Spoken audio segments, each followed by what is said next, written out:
Damos la bienvenida a todos nuestros oyentes. Estamos en una nueva emisión de Conversaciones en el CUYH.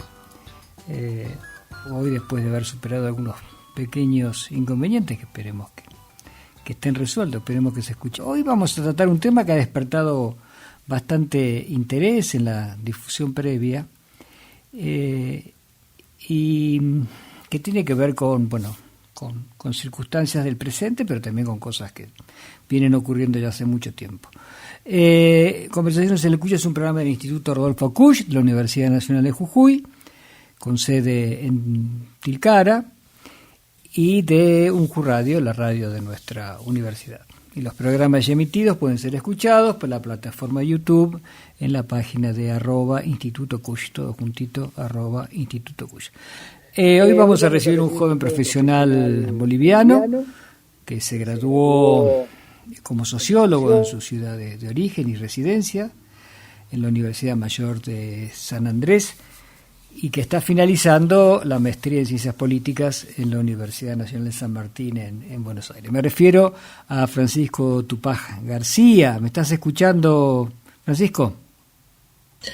Hola, Daniel, un gusto y te escucho perfectamente. Bueno, te saludamos aquí desde Jujuy, te agradecemos tu disponibilidad en estos días que son tan complicados, ¿no es cierto?, en Bolivia, y que aquí estamos bastante preocupados, interesados de por sí, pero también preocupados. Francisco, hay gente que sigue con más atención el proceso boliviano, hay gente que sigue con menos atención. Yo, si vos me permitís, porque vos sos muy joven, pero tenés una larga experiencia política, porque estás involucrado políticamente desde adolescente y estás dedicado a estudiar los procesos sociales y políticos de Bolivia. Entonces, si me permitís, yo querría hacer como una especie de línea de tiempo de cosas que han pasado en este siglo XXI en Bolivia, como para refrescarle la memoria a nuestros oyentes, y como todas estas cuestiones siempre tienen pueden tener interpretaciones diferentes, incluso entre personas que piensan bastante parecido, mucho más cuando, por supuesto, en una sociedad democrática hay opiniones, incluso intereses divergentes, lo cual es lógico y normal. Pero quiero hacer referencia a algunos cuestiones, hechos, algunos hitos claves, como para ir recordando en este siglo XXI. Y ya para contradecirme ya de entrada, voy a hablar de un hecho del siglo XX que ocurrió en 1999, cuando se constituye la alianza, la fusión, el término exacto seguro que utilizan en Bolivia me lo dirás, entre el Movimiento al Socialismo, el MAS, y el Instrumento Político para la Soberanía Popular. Dos estructuras, estructuras políticas que existían con anterioridad, ya venían de antes, el MAS incluso como una especie de prehistoria, porque era un partido ya más antiguo. Pero en ese momento se consolida esta fusión, esta alianza, esta configuración, que le da una unidad, que es multifacético, que es movimentista, y que creo que hay un hecho muy importante, después ya me dirás si coincidís conmigo, que no busca constituirse como un partido político al estilo liberal, más tradicional, donde en la historia política de América Latina, desde el siglo XIX se han ido constituyendo los partidos políticos, tanto los conservadores como los de centro, como los de izquierda. Los partidos conservadores o los partidos comunistas, por ejemplo, se han armado sobre una estructura de partido político, con jerarquías, con su vida interna muy fuerte, sino más bien como un instrumento político y electoral de organizaciones sociales. O sea, es algo, hay una relación distinta entre la figura del partido político y la organización social a partir de esto. Espero después que, si querés, lo comentes, pero creo que es un punto importante para comprender lo que ha sucedido durante este siglo XX y lo que está sucediendo en estos días en Bolivia. El siglo comienza con un presidente muy del siglo XX, el siglo XXI comienza con un presidente muy del siglo XX, que es el presidente Banzer, electo de acuerdo a la legislación electoral, pero Banzer no podemos olvidar que durante largos años, creo que 7, si no la memoria no me falla, había sido un dictador surgido de un golpe militar en los años 70. Banzer no pudo completar este último mandato, el único legítimo, porque renunció en el año electo en el 99, renunció en el 2001, estaba gravemente enfermo, al tiempo va a fallecer, y lo sucede su vicepresidente Jorge Tuto Quiroga, que sí es un político que hoy está en vigencia, tiene actualidad, en fin, está actuando. Durante ya el último año de presidencia de Banzer, en el 2000, hay algo muy importante, que el agua se privatiza en Bolivia, las tarifas del agua se van a las nubes, no nubes de agua, sino nubes inalcanzables para pagar, hasta un 300%. Hay protestas generalizadas, el epicentro es Cochabamba, una ciudad muy importante de Bolivia, en un valle relativamente alto para la gente que vive a nivel del mar, un valle muy amplio, muy bonito, con muy buen clima. Hay represión y finalmente el gobierno da marcha atrás, y todo esto se lo llamó la Guerra del Agua, con una victoria popular en un tema clave, vital para todos los seres humanos y para la actividad social, que es el agua, ¿no es cierto? Y esto dio origen y consolidó a liderazgos nuevos, liderazgos sociales y nuevos, y una nueva mirada de la política por parte de Bolivia. Una nueva mirada, o por lo menos una expresión nueva, una expresión fortalecida. En el 2012 hay elecciones, y de vuelta hay un candidato que ya había sido presidente, también por legislación electoral, que es Gonzalo Sánchez de Lozada, más conocido como Goni. Quizás algunos de nuestros oyentes recordarán, porque fue un presidente boliviano que hablaba con un fuerte acento inglés, el español, ¿no es cierto? Era muy raro escucharlo. Y donde el otro candidato importante ya es Evo Morales, surgido justamente liderando al MAS y a esta alianza y el Instrumento Político para la Soberanía Popular. Y inmediatamente en el 2003 un nuevo problema que se llamaba la Guerra del Gas, por un gasoducto que se quería construir hacia Chile para exportar gas boliviano. Recordemos el conflicto histórico que tiene Bolivia con Chile a causa de una guerra del siglo XIX donde Bolivia perdió su salida al mar. Hay huelgas, hay bloqueos, 60 muertos, cientos de heridos, y una renuncia y huida a Estados Unidos del presidente Goni. Asume el vicepresidente Carlos Mesa, un hombre de centro, para quienes, quizás hay personas que nos escuchan que siguen las ciencias sociales, hijo de un historiador, de una historiadora también, Teresa Gisbert, muy reconocida a nivel internacional, y Carlos Mesa renuncia en el 2005 y asume el presidente de la Corte Suprema, Eduardo Rodríguez Beltzé, que nadie se acuerda de su nombre, te diré por aquí, y hace elecciones anticipadas, en las que Evo Morales gana en el 2005 por un histórico 54%, que es una cantidad de votos muy importante en cualquier lugar del planeta, y mucho más en Bolivia, donde normalmente el voto estaba un poco más disperso, y asume con muchas propuestas, pero hay dos importantes, que es la estatización, la nacionalización de los hidrocarburos, y crear y convocar a una asamblea constituyente. Evo Morales es el primer presidente indígena y autorreconocido como indígena en Bolivia, y asume el mandato en el 2006, y este es un hito histórico. En el 2006, en mayo, se produce la nacionalización de los hidrocarburos. Ahí hay una importante figura, que es el Parrada, el ministro de Hidrocarburos, y esto permite un nuevo acuerdo con las empresas que extraen petróleo, y permite más recursos fiscales que van a sostener las políticas públicas de los gobiernos de Evo. Y para cualquier persona que haya conocido Bolivia antes del 2006 y que la conozca ahora sabe a qué me estoy refiriendo, porque en Bolivia ha habido muchos cambios sociales, políticos, culturales y un inmenso cambio paisajístico por las rutas, por la industrialización, en fin, hay un cambio muy muy grande en Bolivia, y este cambio se expresa en el 2009 con una nueva constitución política del Estado plurinacional. Se refunda el Estado, ya como Estado plurinacional, se reconocen 36 naciones indígenas, se da la autonomía de los departamentos y los municipios, que hasta ese momento no la tenían, se reconoce una pluralidad jurídica, o sea que hay un reconocimiento del derecho indígena. Bueno, también se le da rango constitucional a la nacionalización de recursos naturales, se acepta la reelección presidencial por una vez consecutiva, y la introducción del referéndum y revocatoria del mandato, que son formas bastante modernas de las constituciones para revisar mandatos.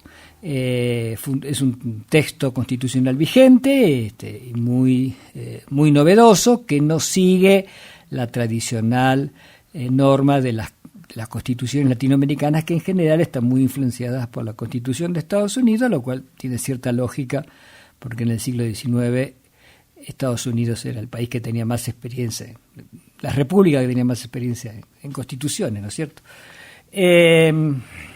Hay un referéndum en el 2016 sobre si se acepta una nueva reelección. Esto es un punto en conflicto.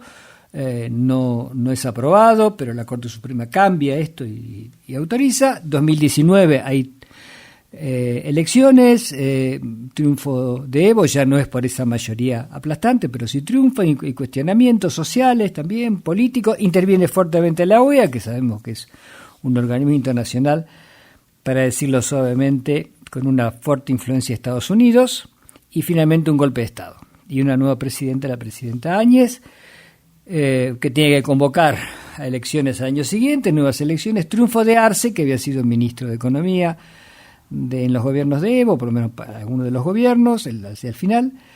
Conflictos internos políticos entre Evo Morales y Luis Arce, que se ven como conflicto de liderazgo, pero que en realidad, pues ya no dirás tu opinión sobre esto, quizás es algo más que un conflicto de liderazgos. Y el año pasado, triunfo de Rodrigo Paz Pereira, un candidato que las encuestas decían que iba en cuarto, que le fue muy bien en el primer turno, y con una gran fragmentación de los votos, y finalmente se impuso en la segunda vuelta. Bueno, esto traté de ser rápido para dar un pantallazo y que nuestros oyentes se ubiquen en la historia boliviana más o menos reciente, digamos, de este siglo, porque me parece que ahora nos contarás vos, te vamos a preguntar sobre eso, qué es lo que está pasando en Bolivia en este momento. El gobierno de Paz Pereira no llega a 6 meses, yo creo, o algo así.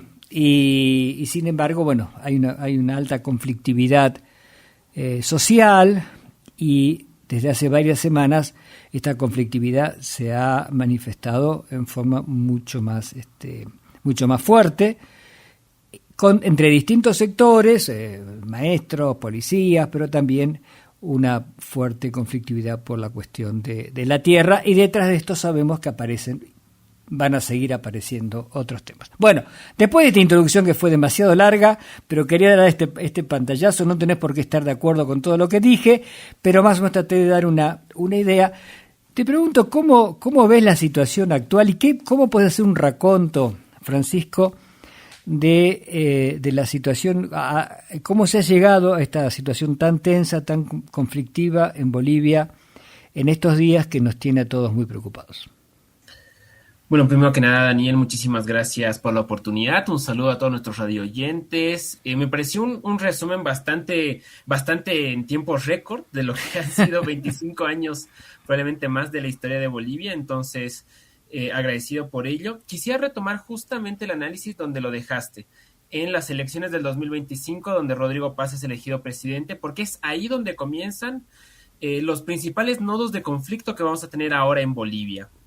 Primer punto, cuando se dan las elecciones del año pasado, hay dos proyectos, hay un balotaje. Por primera vez en Bolivia existe una segunda vuelta, ¿no? Nuestra historia democrática no permitía la segunda vuelta en la constitución previa al 2009. Los gobiernos de minoría justamente se caracterizaron por eso, eran gobiernos con 20, con 19% que hacían coaliciones y así evitaban constantemente el balotaje porque todos tenían la misma agenda de libre mercado y privatización de empresas estatales. Entonces, aunque las siglas eran diferentes, el interés común era el mismo, ¿no? Eso se rompe con Evo y la nueva constitución obliga a que exista un balotaje. Entonces, Bolivia va a la segunda vuelta por primera vez en su historia democrática en el año 2025. Y hay dos candidatos, Rodrigo Paz y Jorge Tuto Quiroga, que lo mencionabas muy bien como parte de la herencia del partido de la dictadura que fue ADN. Y Tuto Quiroga dice algo que probablemente en Argentina suene familiar. Habla de privatizar empresas estatales, habla de liberalizar mercados, habla de tomar deuda del FMI, habla de un programa de inversiones extranjeras para sacar Bolivia adelante, en el sentido de entregar nuestros recursos naturales a cambio de inversiones de empresas canadienses, estadounidenses y europeas que vengan a invertir en el país. Habla de la libertad en un sentido bastante social y político de la palabra y de acabar con las mafias sindicales, las mafias indígenas, las mafias vinculadas a Evo Morales, entre comillas, ¿no? Ese es el discurso de Tuto, ese es el proyecto político de Tuto, y en un sentido social es un retorno a lo que se dice en Bolivia, el retorno a la república, es decir, el fin del gobierno de los indígenas y el retorno al orden previo, al orden donde las élites serán las dueñas del país en un sentido económico, político y social. Eso propuso Tuto y lo propuso 24/7 durante la segunda vuelta. ¿Qué propuso Rodrigo Paz? Rodrigo Paz propuso un ajuste económico donde la gente de abajo no pague la crisis. Propuso literalmente no acudir al Fondo Monetario ni endeudarse, porque si nadie roba el dinero del Estado, hay dinero para todas y todos. Entonces, que no era necesario acudir a ninguna entidad extranjera de financiamiento. Habló de la soberanía de los recursos naturales y de que eso no estaba en discusión, aunque tenían que hacerse ajustes sobre algunas empresas estatales que eran deficitarias. Habló de aumentar la renta dignidad, que es la pensión mínima a todos los jubilados. Habló de aumentar los diferentes bonos sociales y habló de mantener la dignidad de las naciones indígenas del país, que conforman la mayoría política, electoral y social de Bolivia. Ese fue el discurso de Rodrigo Paz, y Rodrigo Paz ganó con el 55% de los votos. Eso nunca hay que dejarlo nunca hay que dejarlo pasar. Rodrigo Paz hizo mayoría con un discurso que reivindicaba política, social y económicamente a las mayorías populares e indígenas del país. ¿Cuál fue el problema entonces? Porque diríamos, quienes están saliendo en la calle hoy 19 de mayo, son esas mayorías indígenas populares. ¿Qué es lo que ha pasado? Entonces, ahí lo que encontramos son dos momentos importantes. El primero es que cuando asume el gobierno Rodrigo Paz, rápidamente se desmarca de esas mayorías y empieza a gobernar para las minorías que habían perdido, para esas minorías políticas y económicas que habían votado a Jorge Tuto Quiroga y que habían puesto la campaña, la estructura mediática, la estructura económica para hacerlo presidente. No solo gobierna para ellos, sino que les entrega el gobierno y todas las políticas sociales van en beneficio de estas minorías. Se exime de impuestos a las grandes fortunas, se da perdonazos tributarios, se eliminan las sanciones legales por fugar dólares al exterior, se elimina la huipala de las instituciones públicas, que es la bandera de las naciones indígenas de Bolivia. También se conforma un gabinete compuesto por ex agroindustriales, por empresarios, y se desplaza de la función pública a todas las personas que venían de un origen popular. Simbólica y política y socialmente, el gobierno de Rodrigo Paz parecía estar dando un giro hacia las políticas de Tuto y no hacia lo que ellos habían prometido. Esto se corona con el decreto 5503, que para hacerlo súper sencillo, fue como una ley ómnibus, en el caso de Milei, que intentaron implementarla no como ley, sino como decreto. Y la gente concurrió a la calle. Los sectores populares se sintieron sorprendidos en un primer momento de que ellos habían votado un gobierno que había dicho que no iba a hacer esto y literalmente estaba haciendo lo opuesto a lo que había prometido en campaña. Se derrocó se terminó eliminando este decreto 5503 y diríamos, en materia de fútbol, que se le sacó tarjeta amarilla al gobierno, ¿no? El pueblo le sacó tarjeta amarilla y le dijo advertencia, ¿no? Por aquí no va. Tienes que escucharnos. Somos nosotros quien te ha votado. Somos nosotros como mayoría quienes te han hecho presidente y no para hacer estas cosas, sino para hacer lo que tú nos has prometido en campaña. El gobierno de Rodrigo Paz hizo oídos sordos de una manera profunda y de una manera casi despótica contra los sectores populares. Durante los últimos 6 meses, desde enero, 5 meses, perdón, desde enero hasta la fecha, hemos tenido un gobierno que ante las demandas populares dice, bueno, eso es mafia sindical, eso es terrorismo, eso es sedición, eso es intento de golpe de Estado, eso es cualquier adjetivo que intente humillar a la gente movilizada en lugar de atender las demandas. Y uno podría decir, primero entrega las demandas y luego, si no te prestan atención, salí a la calle. Podemos informar a todos los radioyentes que todas las demandas de los sectores sociales fueron entregadas al gobierno hace 1 mes y medio. Hace 1 mes y medio se le entregó a Rodrigo Paz, este es el pliego petitorio para discutir aumento salarial para compensar la inflación, para discutir inversión en el campo para que la gente en el campo no pase hambre, para discutir industrialización de los recursos naturales pero con soberanía. Se entregó un pliego petitorio de más de 22 puntos. Ninguno de los puntos fue atendido durante 1 mes y medio. La respuesta del gobierno fue decir que eso es basura, que eso no es que ellos no son quien para decir cómo se tiene que gobernar, que quienes van a gobernar son los ministros, y que los ministros ya tienen su agenda, así que no tienen por qué venir a molestar estos indígenas, estos obreros, estos sindicalistas ociosos. ¿Cuál fue la conclusión?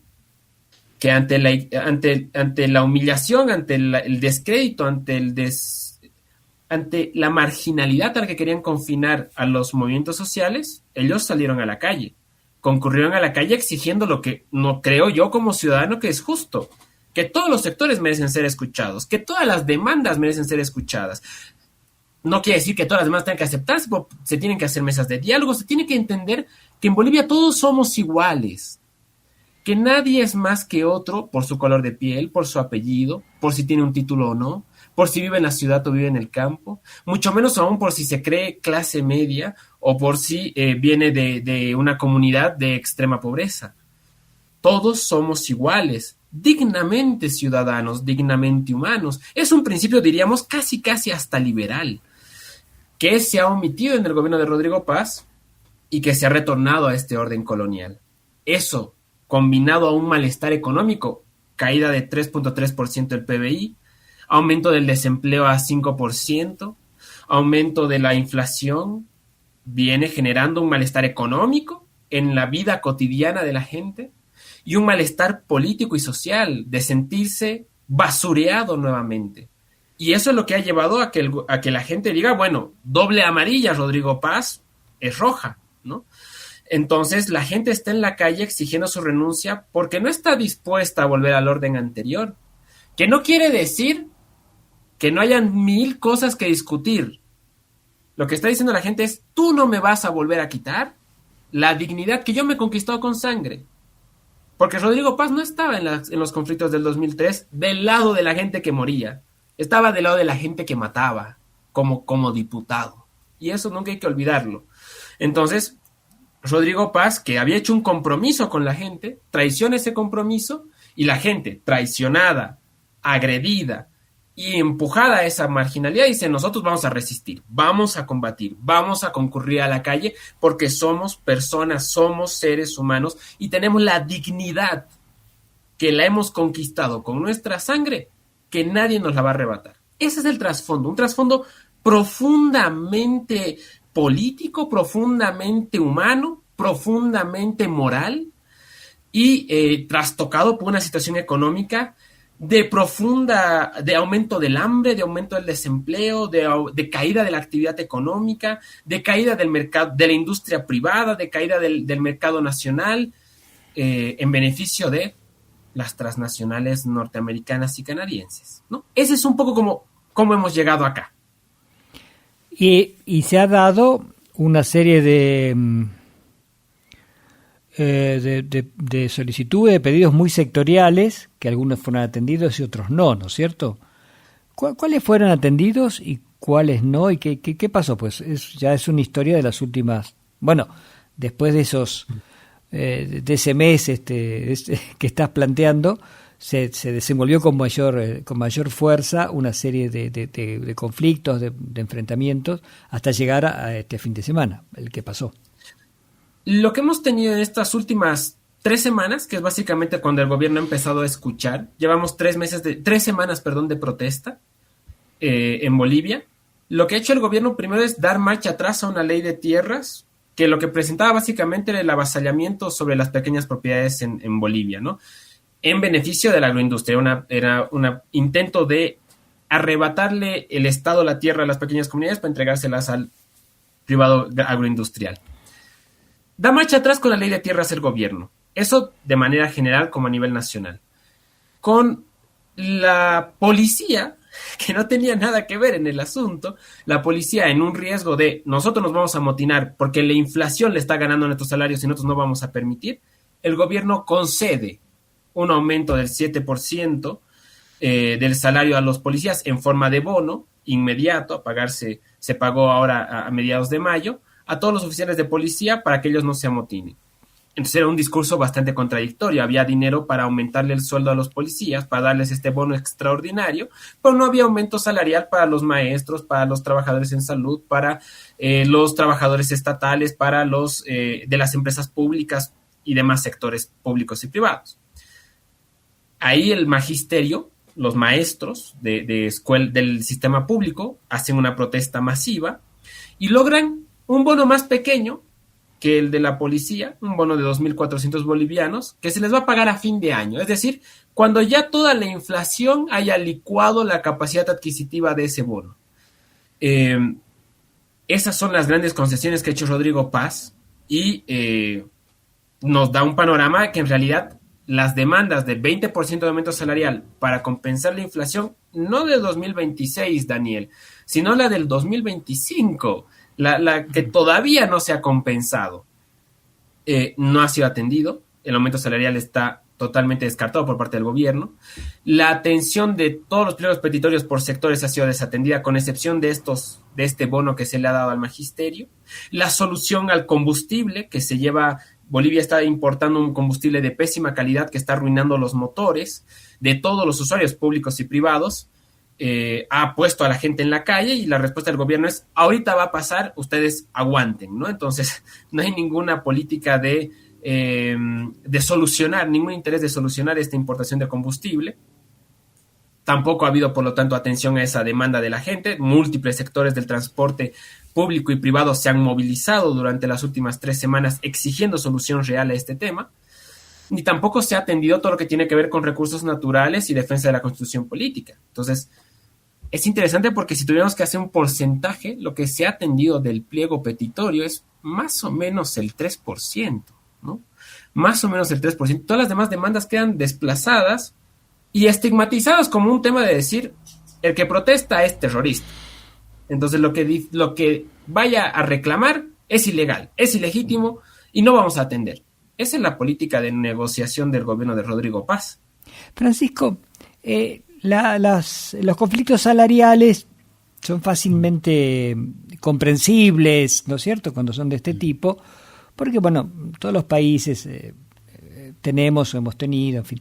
Ahora, el tema de la tierra, que también tiene, creo que, muchos paralelos en todos los países de América Latina, sin embargo, siempre es más oscuro de entender para las personas que no viven en relación con la pequeña producción o en comunidad. ¿Por qué no nos contás un poco más cuál fue la propuesta y también qué novedades hubo en este siglo a partir de la Constitución sobre estas tierras que estuvieron en cuestión estas últimas semanas, esta ley de tierras que tuvo en cuestión estas últimas semanas? Claro que sí. Para hacerlo súper en resumen, uno de los grandes problemas que causaba conflictividad en Bolivia durante toda su historia, tenemos 200 años de independencia, ha sido la posesión de la tierra. Una disputa constante durante 200 años entre las comunidades y los hacendados en su momento, hoy en día terratenientes y agroindustriales. Se ha intentado por parte del gobierno boliviano, del Estado boliviano, en 4 ocasiones, arrebatarle las tierras a las comunidades. palabras más, palabras menos, artificios jurídicos más elaborados, otros menos, pero siempre ha habido una idea de tomar las tierras cultivables con la gente que las produce, porque quien controla la tierra y controla a sus trabajadores, pues se puede hacer asquerosamente rico en muy poco tiempo. El avance de las haciendas sobre las tierras de comunidad no tenía por objetivo poner esas haciendas a un trabajo industrial, tenía por objetivo comprar a la gente como borregos, como se compran vacas, como se compran animales, para que trabajen sus tierras y entonces eso sirva para el enriquecimiento de unos pocos. El tema de la tierra parecía resuelto con la reforma agraria del 53, una conquista que se hizo con los campesinos a punta de fusiles, incendiando las casas de los patrones y matándose a los hacendados, muy parecido a lo que pasó en México en 1910. Después de eso parecía más o menos zanjado el tema de la tierra hasta el avance de la agroindustria a finales de los 90, inicios de los 2000. La agroindustria en Santa Cruz avanzó sobre un montón de territorios indígenas y entonces diferentes naciones indígenas del oriente boliviano, de la parte amazónica, que la frontera con Brasil, para ubicarnos en un mapa, se movilizaron en la defensa de estas tierras y territorios. La nueva constitución política, la aprobada en el año 2009, es innovadora en ese tema porque reconoce una forma de propiedad que es la pequeña propiedad de pequeños productores campesinos, sean estos indígenas o no, pero también reconoce la propiedad comunal de la tierra y la propiedad y los territorios y las TCOs, los territorios campesinos las tierras comunitarias de origen. Bolivia tiene 5 formas de propiedad de la tierra rural: la pequeña propiedad, la TCO, la tierra comunitaria de origen, las propiedades comunales y las TIOCs, que son los territorios indígenas originarios campesinos. Y la quinta es la mediana y gran empresa, la mediana y gran propiedad se le llama. Entonces, este orden parecía encontrar un balance. Se respetaban formas colectivas de uso de la tierra, pero de titulación privada. Se permitía uso privado y titulación privada. Se permitía uso colectivo y titulación colectiva de la tierra. Todos los cruces que uno pueda hacer entre tierra y territorio eran posibles en esta Constitución con sus legítimos papeles. Se generó un status quo y una paz como nunca se había experimentado con los conflictos de tierra en el país, que se rompe con esta ley que presenta el gobierno de Rodrigo Paz, que hace aprobar el gobierno de Rodrigo Paz, mejor dicho, que lo que permite es a los pequeños productores hipotecar sus tierras a cambio de créditos productivos a las bancas privadas, y en caso de no poder pagar, las bancas pueden embargar estas tierras. ¿Por qué es un problema para Bolivia? Porque en Bolivia ya existen créditos productivos para pequeños productores. Entonces, ¿para qué los campesinos tendrían que hipotecar sus tierras? Segundo, es inconstitucional. La Constitución Política de Bolivia prohíbe la usurpación de tierras a los pequeños productores. Los pequeños productores no se les pueden embargar sus propiedades. Hablamos de propiedades de 50 hectáreas, no estamos hablando de grandes propiedades, ¿no? 50 hectáreas para ganadería, para producción de subsistencia. Entonces, la ley lo que hacía era romper este principio constitucional.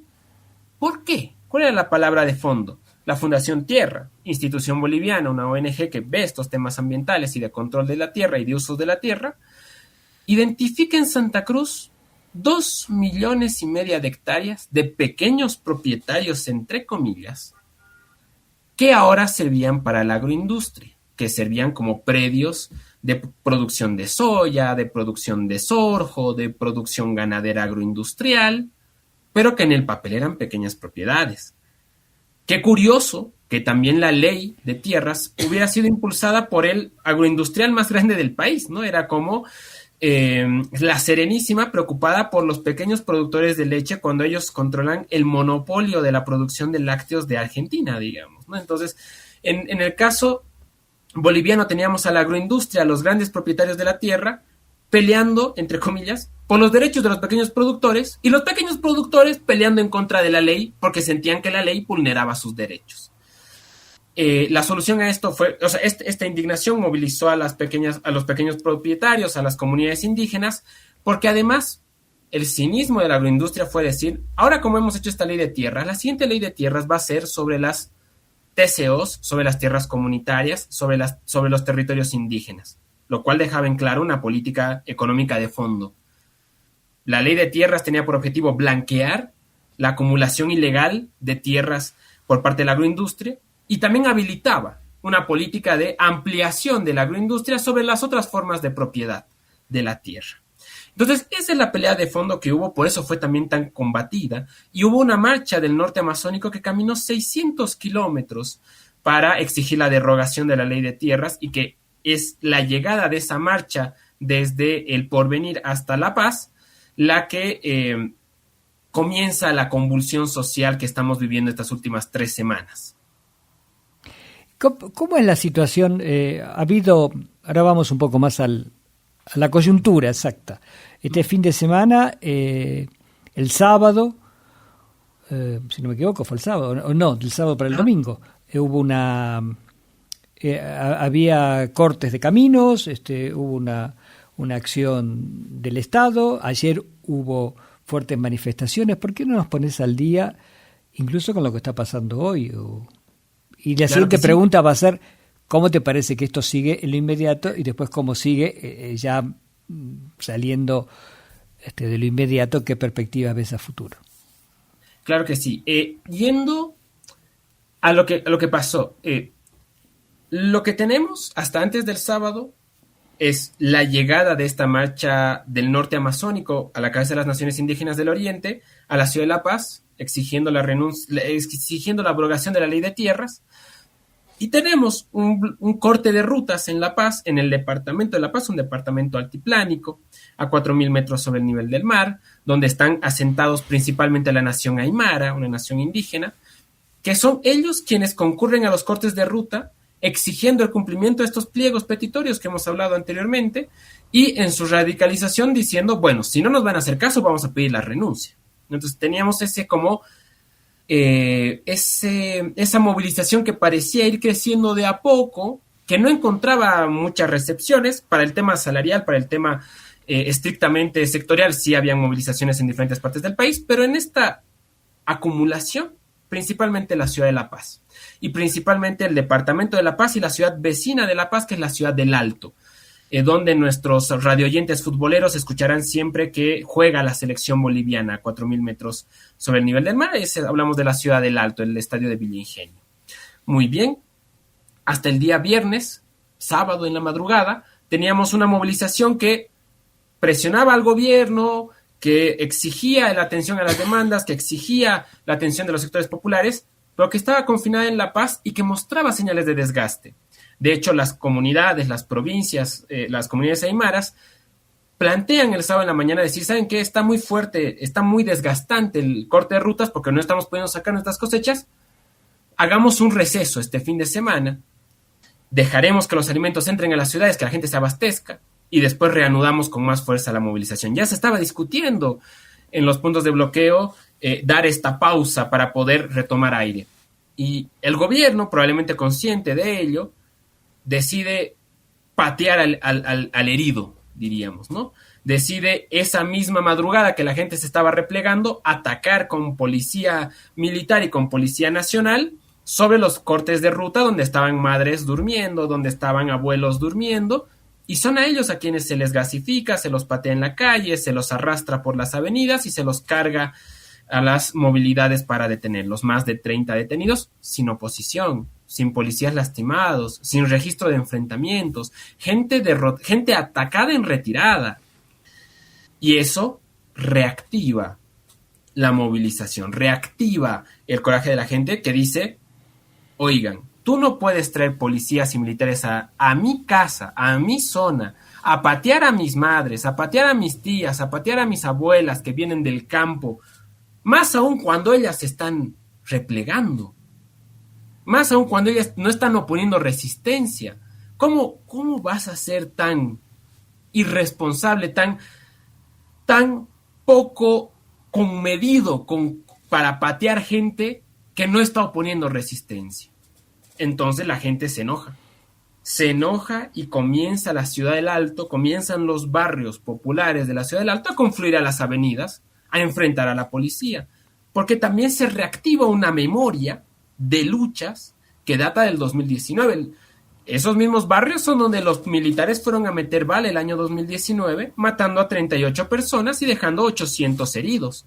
800 heridos en represiones militares. 800 personas que han recibido al menos un impacto de bala.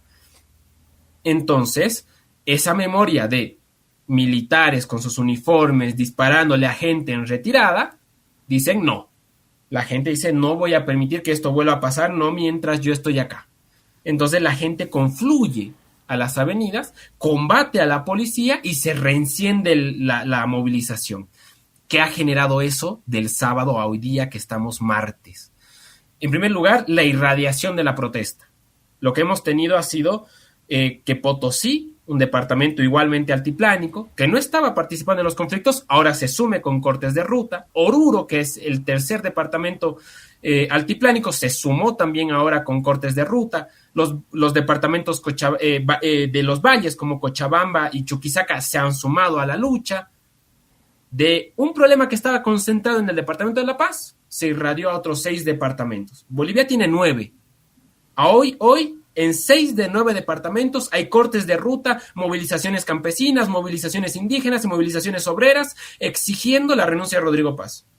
Ese ha sido el resultado de una acción prepotente y abusiva de sacar policías y militares a reprimir a gente que no tenía capacidad de combate.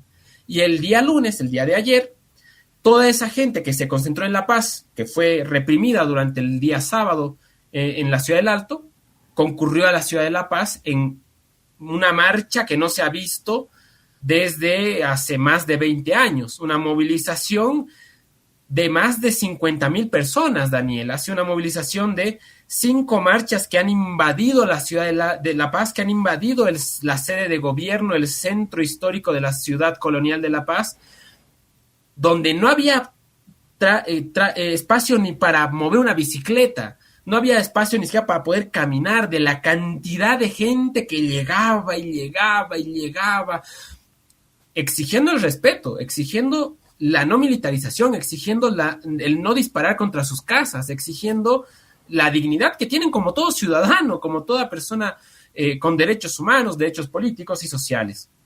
Y la respuesta del gobierno fue la represión. La respuesta del gobierno fue sacar a la policía y disparar contra esas decenas de miles de personas durante más de 4 horas. Una represión que duró toda la tarde, donde la gente era gasificada, hubieron decenas de heridos. No hay hasta ahora un número esclarecido de la cantidad de heridos. Habían camionetas donde se cargaban a los heridos para evacuarlos a zonas populares, a hospitales de emergencia, mineros con la cara destrozada por los gases, gente a la que se le disparó a quemarropa, otra gente que fue arrastrada, más de 120 detenidos. La respuesta del gobierno ante 50,000 personas que decían, escúchennos porque somos parte de este país y somos la mayoría de este país que te puso del gobierno, fue ir a dispararles en la cara. Y lo que ha generado eso es, como podemos sentir todos los radioyentes y mi persona, es una indignación de decir, no, esto no funciona así. Aquí me respetas porque yo soy persona igual que tú y esta dignidad la hemos conquistado con sangre. Entonces, eso ha volcado a que las protestas estén aumentando en lugar de reduciendo. Como ha pasado siempre en la historia de Bolivia, la represión no calla a nadie en Bolivia, solo acumula el descontento para las batallas próximas. Francisco, en el año 2019, cuando fue el golpe de Estado, debajo de una operación titulada de ayuda humanitaria, el gobierno argentino de ese momento, con el presidente Mauricio Macri, envió gases lacrimógenos y quizás elementos mucho más contundentes como proyectiles a Bolivia para colaborar con las fuerzas de represión. Digamos, no era una ayuda para tratar de que Bolivia encontrara un camino propio y en paz y democrático, sino una ayuda para la represión después de un golpe de Estado. Y hay muchos rumores de que esto mismo ha ocurrido. Hay 2 aviones Hércules, que son los aviones más grandes de transporte que hay por lo menos en el mundo, dando vueltas con naturalidad. Digo, puede ser que Estados Unidos tenga algo más grande, pero bueno, es lo que hay. También involucrados en esto. ¿Se sabe algo en Bolivia de de esto? ¿Hay una, debajo de esto que se llama ayuda humanitaria, que se envía comida, ¿hay alguna acción de envío de material de este tipo? El gobierno no ha confirmado ninguna entrega por parte del gobierno argentino de materiales de represión.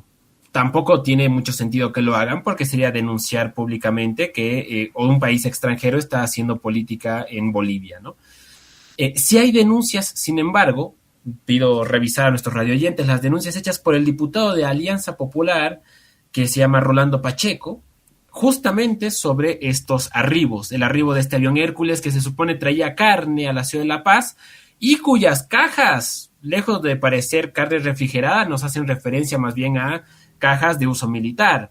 La denuncia de Pacheco es de que el gobierno argentino ha enviado gases lacrimógenos, gases pimienta, gases zorrillo y otro tipo de armamento de represión como balines, perdigones de acero, etcétera, para que la Policía Nacional tenga material con el cual reprimir a la gente. La denuncia está hecha. El gobierno ha decidido ignorar absolutamente cualquier afirmación que tenga que ver sobre el tema. Según ellos, lo que llegó fue carne y esa carne ya se ha distribuido en la ciudad de La Paz y en la ciudad del Alto. A mí me resulta curioso porque en los supermercados hoy no encuentras carne. Uh-huh. Y se supone que han llegado más de 50 toneladas de carne para la ciudad de La Paz. Entonces sí me siembra la duda de que o tienen esa carne guardada en algún ministerio o probablemente lo que llegó en ese avión no era solamente carne de vaca y no era solamente un corredor humanitario, sino un salvataje político-militar para las fuerzas de represión de el Estado boliviano. Francisco, una pregunta. Estudiaste sociología, haces una maestría en ciencias políticas. Sociología, sí. En todos nuestros países hay un componente de racismo muy importante que actúa. En algunos es solapado y en otros es más evidente. En Bolivia siempre fue muy evidente. No sé si fue mayor o menor que en otros países, pero sí la evidencia, el mostrarlo, el exhibir el racismo de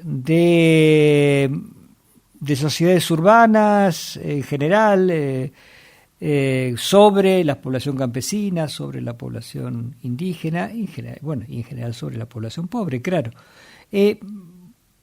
Es evidente que todo lo que está pasando también tiene un componente de racismo, por lo menos yo lo veo así. ¿Cómo lo ves a futuro?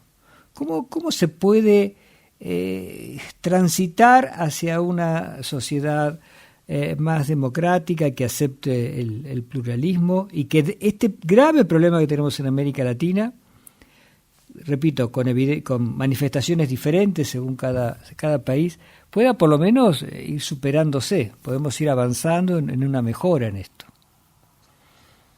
Justamente el tema del racismo es el tema estructural, es la columna vertebral de este conflicto. ¿Por qué? Porque en Bolivia hay una parte minoritaria del país que se niega a reconocer que todos los bolivianos somos iguales, que todos hemos nacido iguales, en igualdad de condiciones, que el hecho de que tu piel sea más clara, el hecho de que tú hayas olvidado el hablar aymara o el hablar quechua, el hecho de que tú creas que por viajar al exterior de vacaciones te hace superior,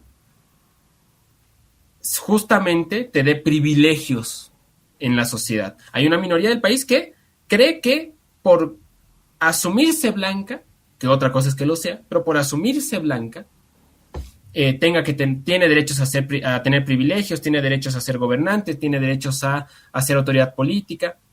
Esa es una minoría del país que parece no entender lo que ha pasado en los últimos 20 años en el país, lo que ha pasado en Bolivia. Lo que ha pasado en los últimos 20 años es que se ha intentado construir un orden donde todos somos iguales y eso implica que no te hace superior el ser blanco o el creerte blanco, que la comunidad indígena, que el migrante, que el obrero es igualmente humano, igual tiene las mismas posibilidades de ser autoridad pública, de ser diputado, de ser senador, de ser presidente, de ser funcionario público que tú. Eso se ha roto.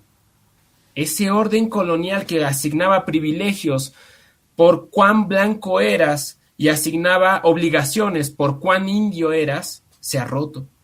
Y el Estado plurinacional ha propuesto una forma de entenderse entre bolivianos en la que todos somos iguales.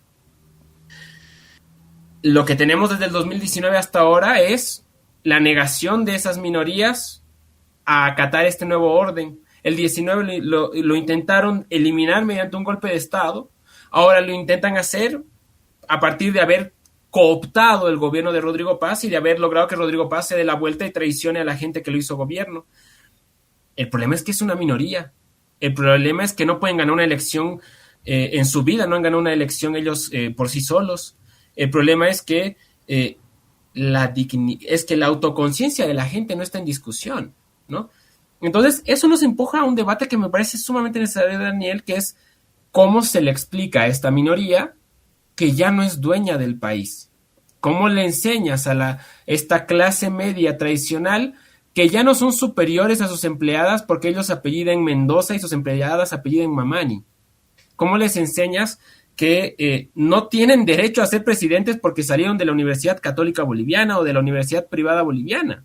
De que el ser presidente, el ser autoridad, se trata del esfuerzo que ellos le metan al país y no el hecho de que hayan salido de una institución privada con prestigio, ¿no? ¿Cómo se le explica a esa parte de la sociedad que el mundo ya no funciona como ellos creen? Es el gran debate. Porque para el resto del país, el país funciona. Para las mayorías del país, el país está bien con el proyecto político y de dignidad política y social que se ha conquistado. ¿Cómo le explicas a la agroindustria cruceña que no valen más que los peones que trabajan en sus haciendas? ¿Cómo le explicas a la agroindustria cruceña que no valen más que las comunidades indígenas que son sus vecinas? ¿Cómo le enseñas de que con igualdad de derechos ellos tienen que respetar las formas de vida y de organización política de las naciones indígenas del Oriente y no buscar destruirlas sistemáticamente para tomar sus tierras? ¿Cómo le enseñas a un empresario de que no necesita ser más rico de lo que ya es? Esa es una discusión profunda. Es una discusión profunda que está arrastrando a Bolivia a esta polarización política. Una minoría que se cree dueña de algo de lo que ya nunca más va a ser y una mayoría popular que trata de hacer un país donde estemos todos, aún considerando a estas minorías. Porque el Estado plurinacional no solo benefició a las mayorías indígenas del país, sino que también dio posibilidades a todas estas minorías que antes eran las que gobernaban. Fue un intento de proyecto para todos. Y ellos decidieron volver al orden en el que solo ellos tenían los derechos.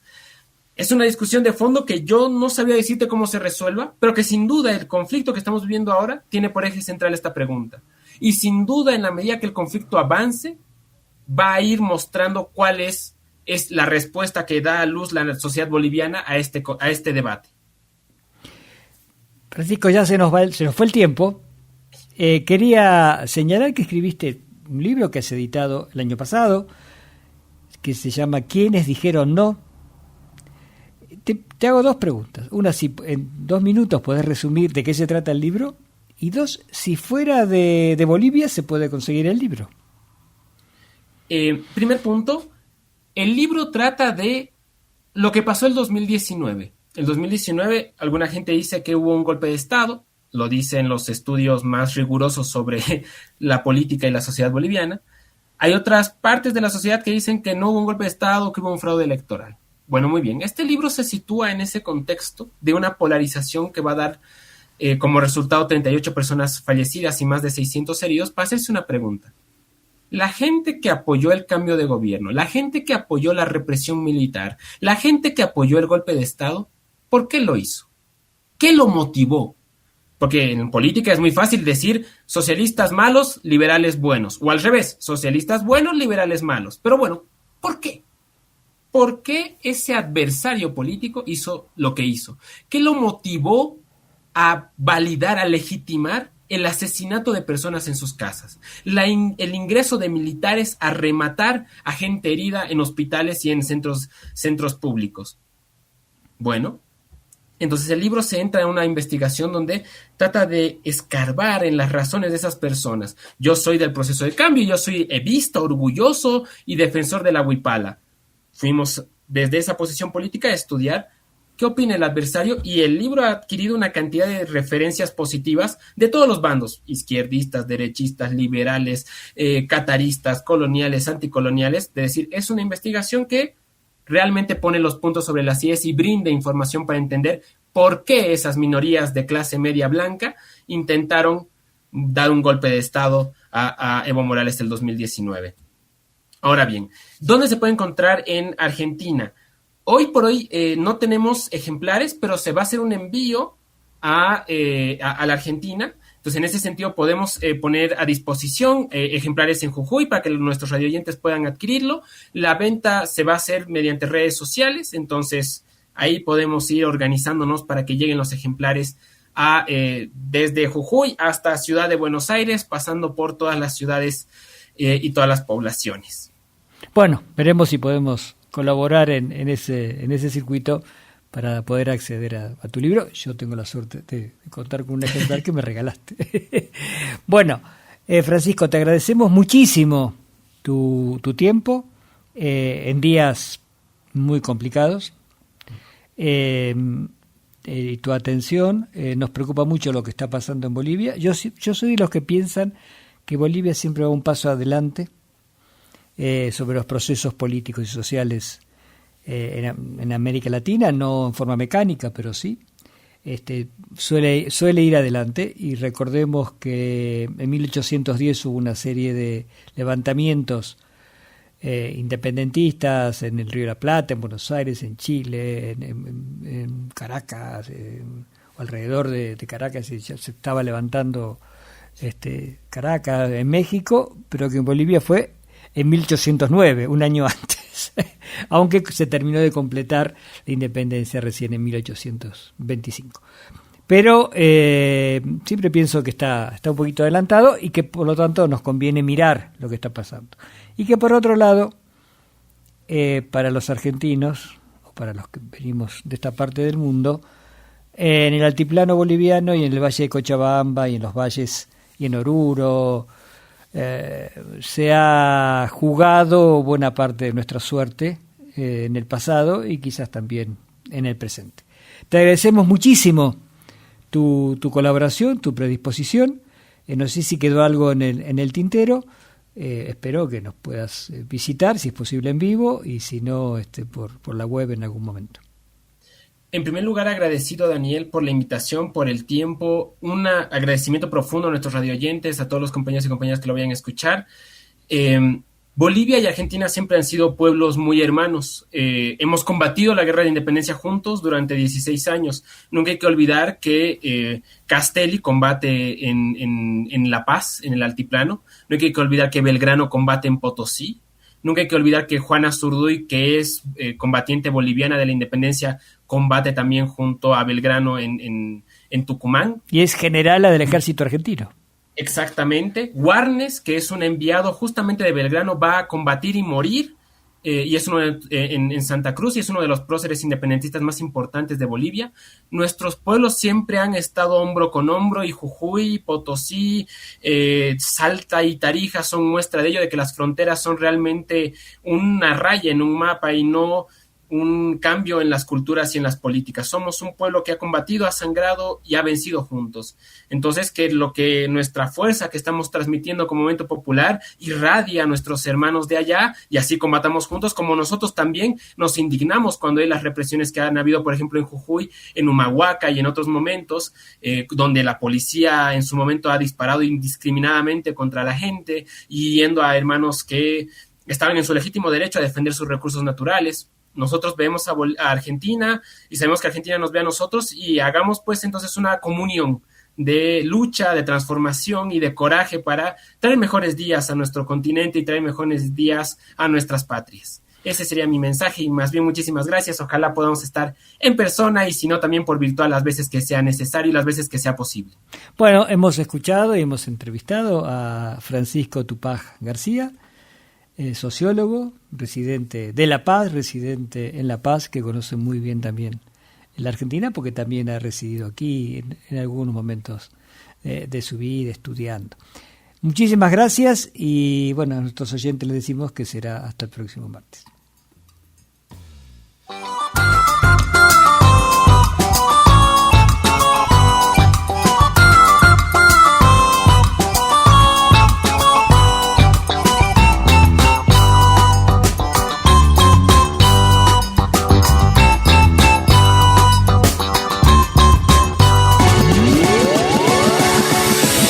más de 3 décadas haciendo comunicación, periodismo y divulgación de la ciencia para nuestro Jujuy. Somos la emisora de una gran universidad. 92.9 MHz. Somos Unju Radio, la radio de la educación pública.